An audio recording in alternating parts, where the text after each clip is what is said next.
Women is a subject. Object కన్నా ముందు ఒక సబ్జెక్ట్ అందరికి మాట్లాడటానికి. యూజువల్ నార్మల్ డైలీ లైఫ్లో సర్వైవల్కి ఫైట్ చేసి స్ట్రగుల్ చేసే ఉమెనే సబ్జెక్ట్.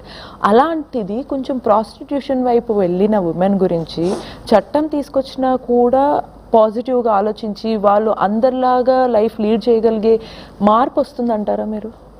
అబ్సల్యూట్లీ. ఐ థింక్ ఈ జడ్జ్మెంటు చరిత్రం సృష్టించింది. Yeah, exactly. ఎందుకంటే ఫర్ ద ఫస్ట్ టైం ఈ జడ్జ్మెంట్లో ఇట్లాంటి బాధితురాలకి గౌరవం అంటే ఏంటి అది డిఫైన్ చేసింది. అంటే చాలా ఈజీ వర్డ్ డిగ్నిటీ, యూనో, గౌరవం మనం యూస్ చేస్తాము. గౌరవం అంటే ఏంటి ఎగ్జాక్ట్లీ ఇప్పుడు మనం అది గ్రౌండ్ మీద అప్లై చేయాలంటే వాట్ ఈజ్ ఇట్, అది ఎలాగ కనిపిస్తుంది?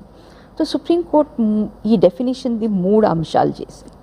ఒకటి, గౌరవం అంటే ఆ మనిషి సరుకులాగా ఫీల్ కాకూడదు, ఒక కమాడిటీ లాగా ఫీల్ కాకూడదు. నంబర్ 1. నంబర్ 2, ఆ మనిషికి ఒక గుర్తింపు రావాలి అండ్ గుర్తింపులో మర్యాద ఉండాలి. You know, so you have to be recognised with respect. Okay, that is the second part. మూడోది I think is the most important point, material wellbeing for meaningful life. అంటే ఈ జడ్జ్మెంటు 297 pages. This is the judgment. God. Okay, I have spiral bound it. This is the judgment. 297 pagesలో ఇంచుమించు nearly 10 పేజెస్లో ఈ యొక్క గౌరవం అంటే ఏంటి define చేయడానికి పెట్టారు. దాంట్లో చాలా క్లియర్గా చెప్తున్నారు, తినడానికి లేదు, బట్టలు వేసుకోవడానికి లేదు, వసతి లేదు, జాబ్ లేదు, ఎలాగ ఒక మనిషి గౌరవం ఫీల్ అవుతారు?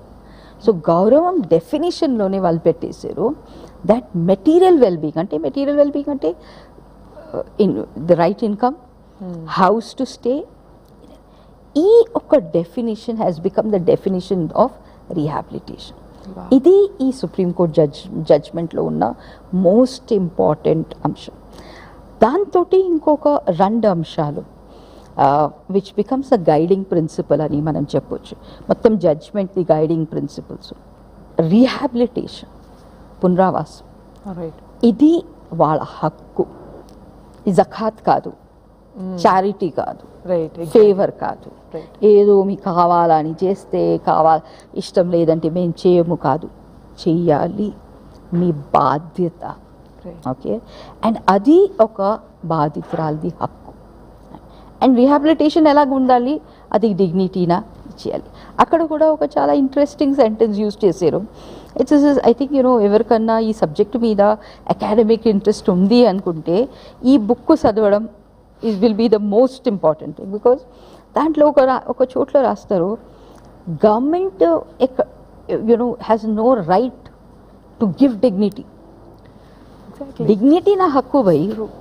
ఓకే, కాన్స్టిట్యూషనల్ నా హక్కు అది. నువ్వు ఒక కరెక్ట్ అయిన వాతావరణం క్రియేట్ చేయి నా డిగ్నిటీనా నేను రియలైజ్ చేయడానికి. Okay, that means you ensure that I get everything. Okay, నాకు కరెక్ట్ అయిన గుర్తింపు వస్తుంది, నన్ను మనుషులు మర్యాదగా చూస్తారు. ఓకే, అదేవిధంగా నాకు బ్రతకడానికి ఉన్న వ్యవస్థలు చేసి, అది నా హక్కు. ఓకే, సో ఇది రీహాబిలిటేషన్ది డెఫినేషన్ కూడా అయిపోతుంది. రీహాబిలిటేషన్ నా హక్కుగా పెట్టేశారు. రైట్. 3 విషయము, and which is one of the most important thing. ఎందుకంటే చాలాసారి మనం బాధితురాలుగా మాట్లాడితే మనము ప్రివిలేజ్డ్ వరల్డ్ నుంచి వస్తున్నాము. మన ఆలోచన ఎలా ఉంటుంది అంటే, మాకన్నీ తెలుసు అలా మేము డిసైడ్ చేసుకుంటాం. ఓకే, మీకు ఏం మంచిది నేను చెప్తా. ఓకే, ఈ జడ్జ్మెంట్ చాలా క్లియర్ ఉంది దట్ బాధితురాల అంగీకారం ప్రతి స్టెప్లో అవసరం ఉంది. వాళ్ళకి హక్కు ఉంది వాళ్ళ గురించి డిసిషన్ తీసుకోవడానికి. సో మెజిస్ట్రేట్ కానీ, పోలీస్ కానీ, ఎన్జిఓస్ కానీ ఎవరికి హక్కు లేదు, ఇది మీకు మంచిదండి మేము చేస్తాము. ఓకే, నాకు ఏం మంచిది నేను డిసైడ్ చేసే హక్కు నాకు ఉంది. సో ప్రతి అడుగులో ఆమె సమ్మతి, ఆమె అంగీకారం, every step, and that to informed consent, అది 100% ఉండాలని, అది జడ్జ్మెంట్ ది ఫౌండేషన్.